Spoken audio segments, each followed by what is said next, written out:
Use o link na descrição para comprar seus livros na Amazon. Eu tive a oportunidade de conhecer o meu grande ídolo, que foi o Roberto Bolanhos, o Chaves. Eu fui 2 vezes na casa dele, no México, em Cancún. Então, tipo, pô, isso mudou, assim, muito a minha visão sobre como lidar com um artista. Porque, cara, eu fui lá inicialmente pra gravar um material. Porque na época, 2012, 2013, um amigo meu tinha um canal chamado Anos Incríveis, que ele continua, um canal legal, 400 mil inscritos, assim, que fala sobre séries, sobre coisas nerd. E ele foi pro México gravar um especial e me convidou pra ir junto. E a gente gravou juntos, né? Tipo 2 repórteres, assim. A gente gravou em vários ambientes icônicos do seriado Chaves, entrevistou o elenco, conseguimos ir na casa das pessoas e conseguimos algo que parecia impossível, porque ele não dava entrevista pelas condições físicas dele. Conseguimos ir até a casa do Bolanhos. E a gente ficou o primeiro dia lá como profissionais, assim, cara. 30 minutinhos pra fazer uma gravação e ele nos convidou pra voltar. Mas vocês abordaram ele no dia mesmo ou já tava combinado de entrevistar ele? Não, tava mega combinado. Tá, essa história é longa.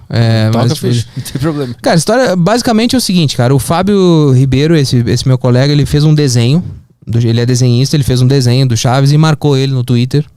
Isso 2012, sei lá.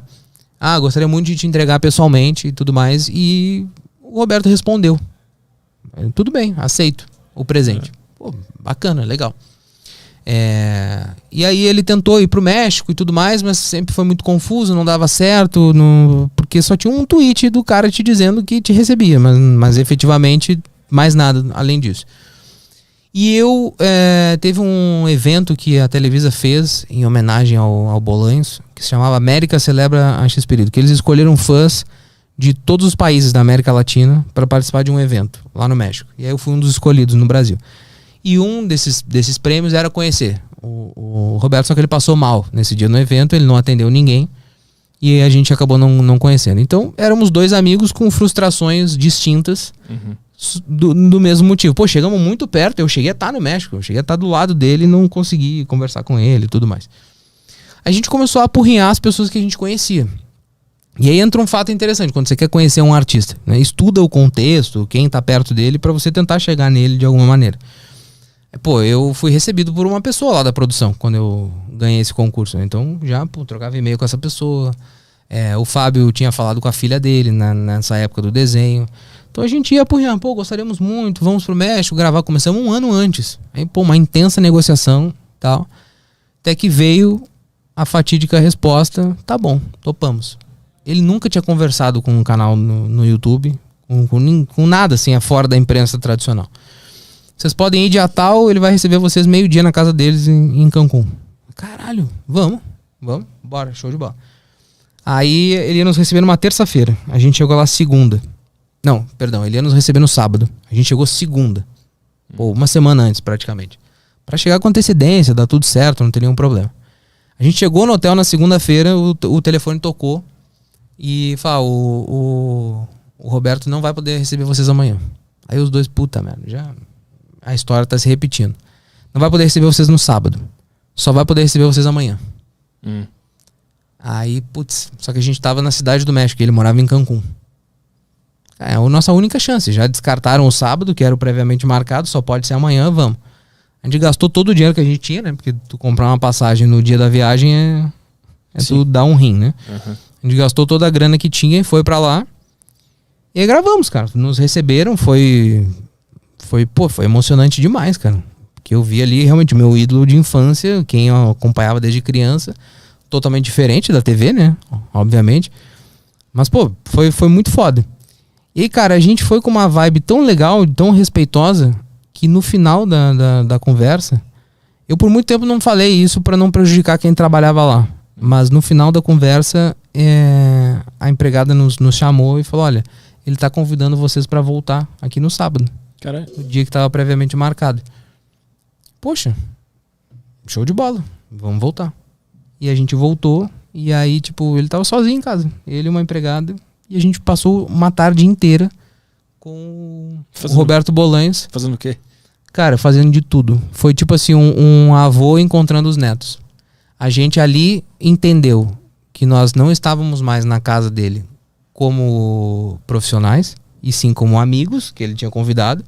Então não levantamos a câmera, não armamos um tripé, não fizemos nada, não filmamos nada. Só tem 2 filmagens de 1 minuto assim de celular, tipo só pra dizer que aquele momento existiu. E o resto a gente curtiu. Cara, era um senhor de idade, já com depressão por conta da doença, já não tinha mais contato com ninguém, ele ficava em casa. Ah, ele teve depressão? Não sabia? Teve. E ele nos recebeu pra conversar, cara. Aí ele falou dos netos dele, mostrou foto dos netos. Ficou conversando, ficou falando sobre a série, sobre o Brasil. Ele era muito fã do Brasil. Perguntou sobre jogadores de futebol. Contou vezes em que ele quase esteve no Brasil. Ele tava com quantos anos? Ele morreu com 84, eu acho, cara. Ele falou alguma coisa sobre a vida, assim? Alguma coisa que foi marcante sobre a vida em si? Alguma frase? Cara, as coisas que mais me marcaram dele foi assim, a minha primeira atitude quando eu vi ele. Isso foi muito estranho, porque eu não faço isso com ninguém, isso não é usual. Mas ele me estendeu a mão, só que ele estendeu a mão na altura do peito, assim, sabe?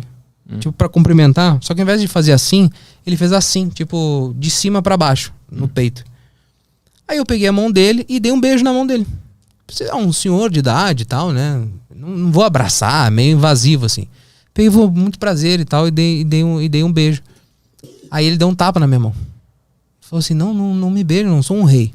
Ele falou assim, não, foi uma atitude só de respeito, involuntária, assim. E aí me marcou que nesse primeiro dia que a gente se apresentou na entrada ali, né? E sei lá, depois dessa meia hora de papo, ele lembrava o meu nome. Na hora de autografar um livro ali que eu levei, ele nem me perguntou, para Maurício, ele já autografou. Isso me marcou, assim, como ele era atento, sabe? E como ele não gostava dessa bajulação, né? A gente levou alguns presentes pra ele, como fã, assim, levamos uma carta de um fã-clube. E tudo assim, tipo, ele reagia, tipo, poxa, muito obrigado. Mas só, sabe? Isso me chamou muito atenção, cara. E ele tava escrevendo um livro que infelizmente ele não conseguiu terminar, que se chamava Adeus Amigo. Ele abriu esse livro pra gente dar uma olhada. Tô escrevendo um livro aqui, vou mostrar pra vocês e tudo mais. Eu li algumas partes do livro. E o livro era uma metáfora sobre o futebol. Ele falava sobre como o futebol dos anos 80 era diferente do futebol atual, como os atletas tinham perdido o brilhantismo, a vontade de jogar e tudo mais. Só que na realidade era uma metáfora da vida. Ele estava se despedindo da vida, por isso que o livro se chamava Adeus Amigo. O amigo era o futebol, mas na realidade era a vida dele. Então ele fazia essas relações. Cara, esse livro é lindo, é maravilhoso. E infelizmente ele não foi lançado, cara. Porque ele morreu, não terminou o livro. Pô, eu podia lançar ele como ele, como ele ficou, cara, né? seria genial. Eu depois conversei com a família. Pô, o arquivo já tinha visto lá, tinha umas 80 páginas. Cara, lança assim. E o livro, cara, o livro tinha que acabar exatamente onde ele parou de escrever. Onde ele parou, entendeu? A página em branco, depois ia ser genial. Caralho. Mas a família não lançou. Chaves é muito complicado em direito autoral, cara. As coisas são muito... Chaves tá fora do ar agora no mundo inteiro, né? Por conta de problemas de contrato. É muito... Foi um negócio muito mal costurado ao longo do tempo que virou uma franquia milionária e aí tem muita briga judicial por conta disso. E ele fez... Ele tinha mais outros trabalhos que ficaram conhecidos ou era o Chaves, era o carro-chefe dele? Não, o Roberto, na verdade, ele começou, cara, como publicitário numa agência. Ele escrevia comerciais de rádio. Aí um dono de uma rádio achou muito legal os textos que vinham daquela empresa e falou, quem é que faz isso? É um cara lá, tal. Chamou o cara, chamou o Roberto e disse, eu tenho um programa de humor aqui na rádio, eu queria que tu escrevesse. Para uma dupla aqui de humoristas. Ele topou, começou a escrever. Em pouquíssimo tempo esse programa virou líder de audiência no México. Isso a gente tá falando dos anos 60. Essa dupla foi pra televisão, devido ao sucesso na rádio, e aí ele foi junto como roteirista. Aí numa gravação lá de um episódio, ou era ao vivo, não lembro, um ator não pôde ir. E aí todo mundo olhou pra ele, só tu pode fazer, cara. Porque foi tu que escreveu o texto, tu sabe as falas dele. Não tem como entrar um substituto. Ele, não, mas eu não sou ator, não sei o que, não. Faz aí. Aí ele até conta numa biografia que ele escreveu, assim, umas 15 dálias e espalhou por todo o estúdio, pra ele não se esquecer de nenhuma fala. Mas ele tinha tudo na cabeça, ele tinha escrito. E aí ele começou a ser ator ali. E esse sucesso na televisão fez com que ele fosse pro cinema também. Então ele roteirizou mais de 50 filmes, cara. Caralho. Só que isso não chegou no Brasil, né? Esses programas iniciais não chegaram também. E aí o brasileiro conhece mesmo Chaves e Chapolin, mas ele teve outros personagens lá no México também. Sim. Mas tem alguma explicação de por que o Chaves pegou no Brasil, especificamente no Brasil? Existe alguma teoria que explica isso? Cara, assim, eles mesmos falavam que eles eram muito mais famosos no Brasil do que em qualquer outro país da América Latina. A minha leitura é a seguinte: primeiro, uma exaustão do SBT na exibição dos episódios, tá? Tudo que tu exibir na televisão muito, cara, vai ter público. Porque você tá tirando em vários horários, você vai ter bastante gente assistindo. Então esse é um fato, né? O Pânico, por exemplo, no Rio Grande do Sul, não sei se tu lembra, ele passava quase todos os dias à noite, na Pampa. Lá, que era, é verdade, de era madrugada. O Sterblich uma vez falou que eles chegavam no... Não, o Carioca falou que chegavam no Rio Grande do Sul, eles pareciam os Beatles no aeroporto. Isso não acontecia em outra cidade. Mas, pô, tu ligava a televisão no Rio Grande do Sul à noite, tava passando Pânico. Era várias reprises incansáveis, assim. Então esse é um fato que eu acho que contribuiu pra Chaves. E depois porque, cara, eu acho que assim, é um humor muito inocente, muito sano e que o SBT explorava muito como babá eletrônica das mães, assim, porque Chaves passava de manhã, basicamente, né? Então, pô, é um programa que tranquilamente tua mãe pode colocar ali pra tu assistir e ela vai fazer outra coisa. E ela vai ver também um pouquinho. Vai ver um pouquinho, porque é um programa que pô, atinge várias idades, né? E ele é atemporal. Se tu assiste Chaves hoje, as piadas ainda funcionam, cara. É muito louco isso. Então, é um mix, eu acho, de um roteiro genial. Eu acho o roteiro genial de Chaves. E essas particularidades do Brasil, do horário que o SBT explorava mais e das incansáveis repetições, assim. Teve em alguns períodos da história de Chaves no Brasil, ele passou de manhã, à tarde e à noite.